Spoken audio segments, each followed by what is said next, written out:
வணக்கம் மக்களே, welcome to our channel போதை கணமே. இது உங்கள் நிலா அன்பார்த்திவ்.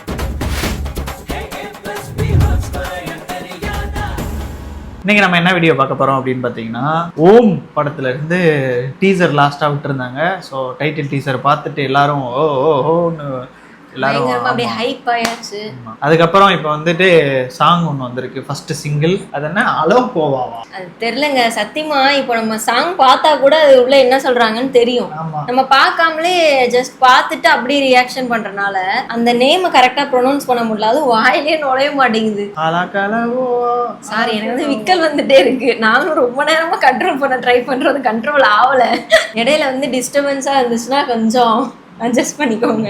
அலோகோலாவா பாட்டோட தெரியல, ஆக்சுவலா அது என்ன சாங்னு தெரியல. ஃபர்ஸ்ட் சாங் வந்திருக்கு. ஆமா, எப்படி இந்த படத்துல எப்படிலாம் இருக்க போகுதுன்னு சும்மா ப்ரோமோ ஒன்று விட்டுருந்தாங்க. அதுல வந்து தனுஷ் அப்படி ஃபங்க் அப்படி பண்ணி விட்டு போனாரு.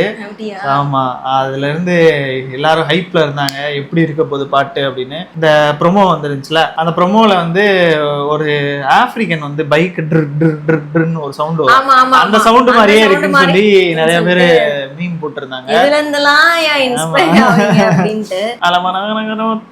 அந்த காடு மோடு அந்த இதுக்குமே வந்து பார்த்தோம்னா ஒரு பஜனை பாடுறதோட அது கருப்பு சாமிக்கு சான்ஸ்கிரிட்ல மந்திரமான மாதிரி இருந்துச்சு. அது ஒரு மாதிரி ஃபன்னா தான் இருந்துச்சு. அவங்க பண்ணிருக்கிறது எல்லாமே ஒரு வித்தியாசமான ஒரு முயற்சியை தான் எடுக்கிறாப்புல சாய். இப்பயும் ஒரு முயற்சியை, வித்தியாசமான முயற்சியை தான் எடுத்திருப்பாரு. நாங்க நம்புறோம். பாத்திரலாம் தெரியும், பாத்திரலாம்.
ஓகே, இந்த பீட் பாரு.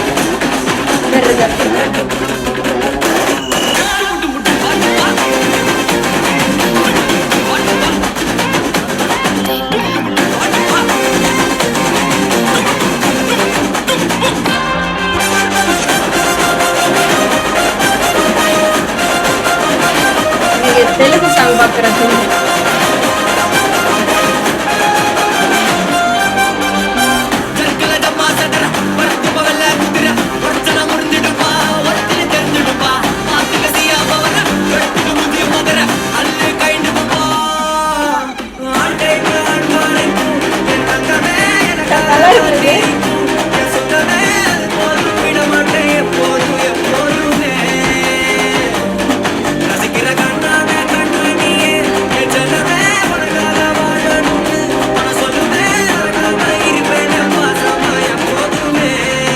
இன்னொரு தடவை கேட்போம்.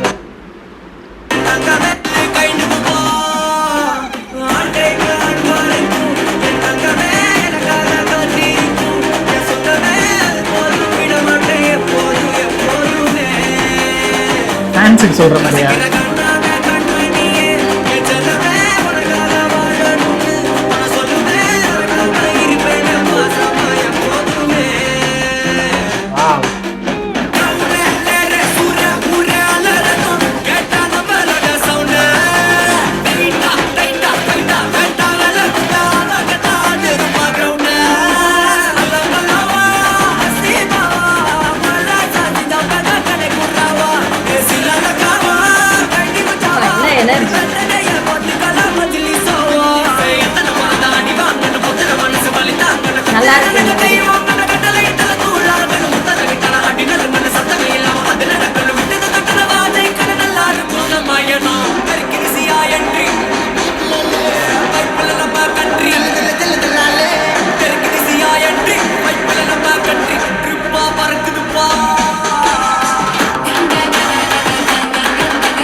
சாண்டியா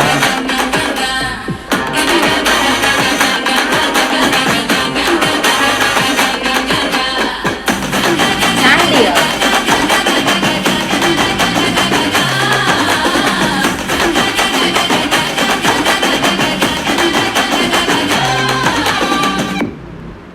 செம்மையா இருக்குப்பா.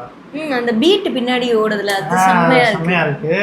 ஃபர்ஸ்ட் நான் வந்து ப்ரோமோ வந்து போன்ல தான் பார்த்தேன். அந்த போன் ஸ்பீக்கர்ல கேட்கும்போது என்னடா அது அப்படின்ற மாதிரி இருந்துச்சு. ஹெட்போன்ல கேட்கும்போது அதோட ஆமா உள்ள வேலை பார்த்துருக்கிறதுலாம் அப்படியே தெரியுது. அந்த ஆடியோல என்ன வேலை பார்த்துருக்காருன்றது அப்படியே கிளியரா தெரியுது. லிரிக்ஸ் லோகேஷ் என்ன தெரியுமா பாட்டு பண்ணிருக்காரு, டங்க மாதிரி ஊதாரி அந்த மாதிரி ஒரு அப்புறம் இல்ல அது அந்த வார்த்தை அவர் போடுற வார்த்தையே நம்ம கேள்விப்பட்டிருக்கவே மாட்டோம். அந்த மாதிரி பாட்டு கேக்குறதுக்கு என்னடா பாவான்லாம் வருது, ஒருவேளை அது தெலுங்கோ அப்படின்னு நினைச்சேன். இல்ல நம்ம ஊர்ல மதுரையிலுமே பாவா என்ன பாவா அப்படின்னு அந்த கணக்கு வழக்கில் வருது.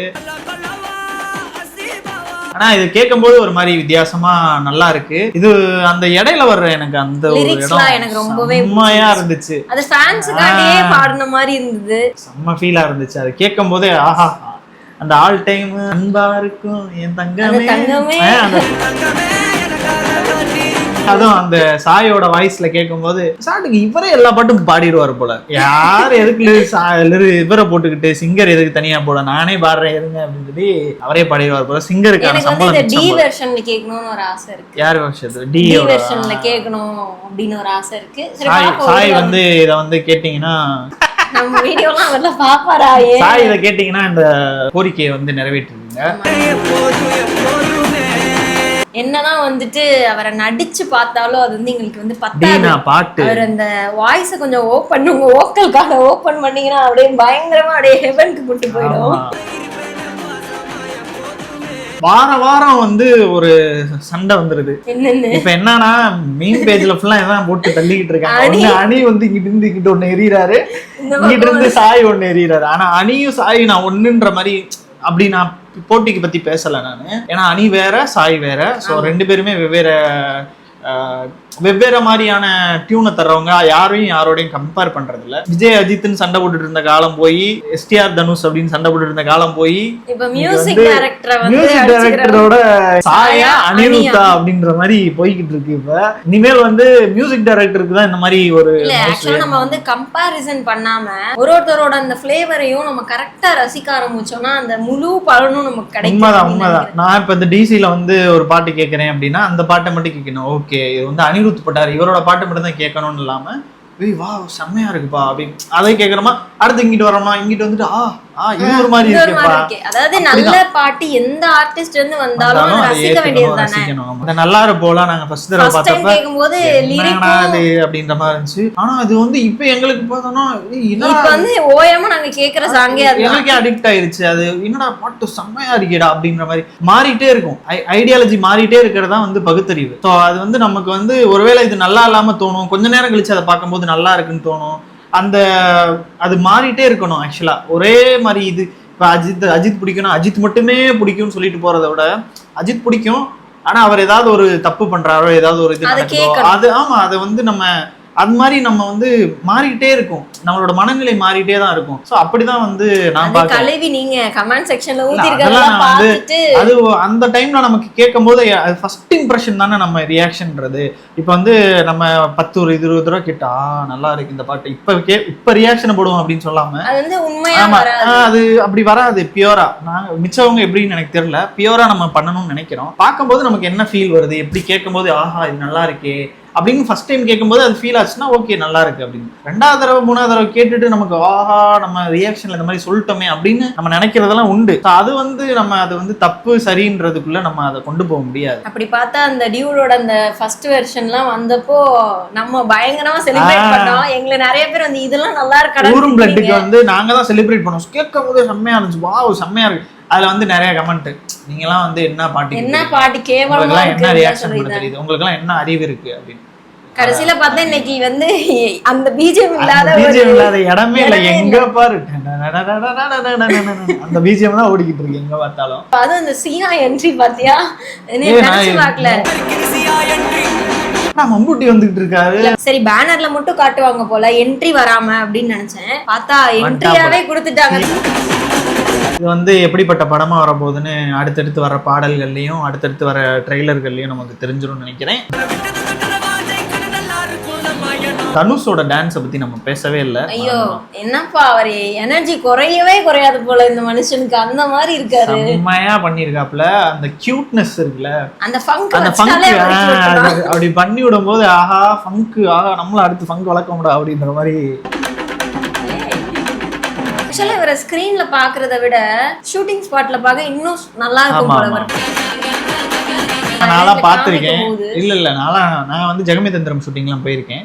ஸோ அப்பெல்லாம் பார்க்கும்போது ரொம்ப இவ்வளோ க்ளோஸ்லாம் நின்றுருக்கோம். ஆனால் பெருசா நாங்க அந்த மாதிரி பேசுற அளவுக்குலாம் இல்லை. ஸோ அப்போ பார்க்கும்போது அவர் நடந்துக்கிற விதம், மிச்சவங்ககிட்ட எப்படி ஷூட்டிங் ஸ்பாட்ல எப்படி நடந்துக்கிறாரு, அதெல்லாம் பார்க்கும்போது ஒரு மாதிரி வியப்பா தான் இருக்கும். அது தனுஷை நேர்ல பார்க்கும்போது அந்த ஒரு வித்தியாசமான ஒரு ஃபீல் தான் இருக்கு. எனக்கெல்லாம் வந்து ஹீரோனா இப்படிதான் அப்படின்னு இருந்த காலகட்டத்துல இவர் வந்துட்டு அந்த ட்ரெண்டே மாத்தினார் பாத்தியா.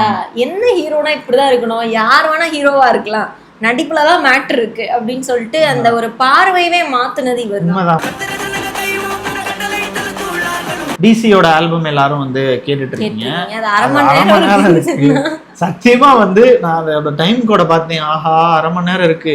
ஏன்னா ரீல்ஸ்ல எல்லாத்துலயுமே போட்டு தேய்ச்சிட்டாங்க. நிறைய மியூசிக்கல் இதெல்லாம் ரீல்ஸ்ல போட்டு தேய்ச்சிட்டாங்க. நிறைய இடத்துல நானும் கேட்டுட்டேன். திரும்பியும் நம்ம புதுசா கேட்கும் போது அது நல்லா இருக்காதுன்றதுனாலதான் அதை நம்ம ரியாக்ட் பண்ணல. இப்ப நான் சொல்லிட்டு இருக்கும் போதே ஒருத்தர் கமெண்ட் டைப் பண்ணிட்டு இருப்பாரு, டிசி ரியாக்ஷன் எங்க போச்சு அப்படின்னு. இந்த வாரம் இந்த பாம்பு வந்திருக்கு, அடுத்த வாரம் அணி என்ன பாம்பு தூக்கி போட போறாருன்னு தெரியல. இவங்க 2 பேருமே கேஸ் விழுக போகுது. தொடர்ந்து வந்து இளைஞர்களை போதையில் வைத்துக் கொண்டிருக்கும் சாய் மற்றும் அனிருத்துக்கு கைது பண்ண போறாங்க.